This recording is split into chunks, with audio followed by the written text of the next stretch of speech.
This program contains material of a disturbing nature. Viewer discretion is advised. One afternoon, Shannon came home with a note from school that I needed to sign saying that it was okay to give her some sort of painkiller because she was having a headache. To tell you the truth, I didn't really think a whole lot about it. But as days pass, Shannon's headaches persist. The following Monday, their daughter is getting ready for school. She asked me how many light switches I seen, and I said 1. And she said, "Dad, I see 3. I looked at her eyes, and they were kind of dilated and twitching. Moments later, Shannon's triple vision passes. She is determined to make it to her class picture, so Tony drives her to school. But she isn't there for long. A few minutes later, the phone rang, and it was the school saying that Shannon had had an episode. I asked what happened, and she said, well, she passed out. Later that day, the test results come in. A CT scan came back, said there was inflammation, but they said that could be from the headaches. Doctors diagnose Shannon with migraine headaches and prescribe a pain relief medication. As summer approaches, Shannon's symptoms seem to dissipate. It was a Friday, the very last day of school. I had the day off. She said, I need to go get some stuff for my scrapbook.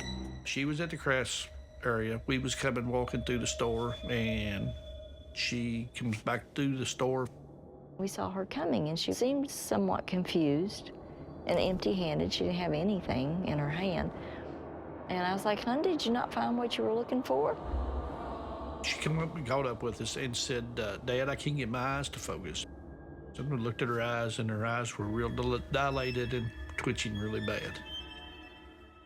And then she collapsed. Tony rushes to catch her. She started seizing. Her whole body started twitching on the floor. Doctors suspect that Shannon has an infection, but all of her tests come up negative. On Sunday morning, Shannon's doctors are still searching for a cause when they make a horrifying discovery. The infection has ravaged Shannon's internal organs. Her kidneys and liver are shutting down, and her muscle tissue has degenerated. Something is attacking her from within.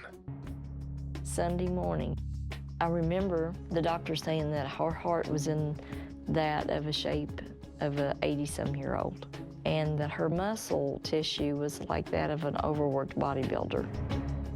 Doctors place her on life support, and the search for a diagnosis becomes even more urgent. But Shannon is fading away.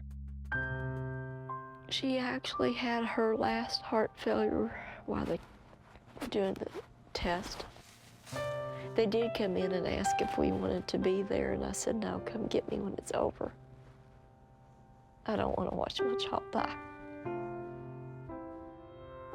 Minutes later, doctors inform Patty and Tony that Shannon has lost the fight. Doctors order an autopsy, but the results are inconclusive. The infection that killed Shannon remains a mystery. Then, 2 months after Shannon's death, Patty gets a phone call. An examination of Shannon's brain reveals what killed her. He said, it looked like she contracted rabies. Rabies is a virus transmitted by saliva, which enters the body through breaks in the skin. The virus traveled through Shannon's muscle tissue to reach her peripheral nervous system. It then progressed through Shannon's nerves towards her brain, leading to changes in behavior, headaches, and seizures. Once the rabies virus reaches the brain, the survival rate drops to nearly 0. But how did Shannon contract this deadly virus? There was a lot of potential places that she could have gotten it, and we all have our own theories. She petted every wild animal that she could get her hands on, every dog or cat. So I suspect we'll never know.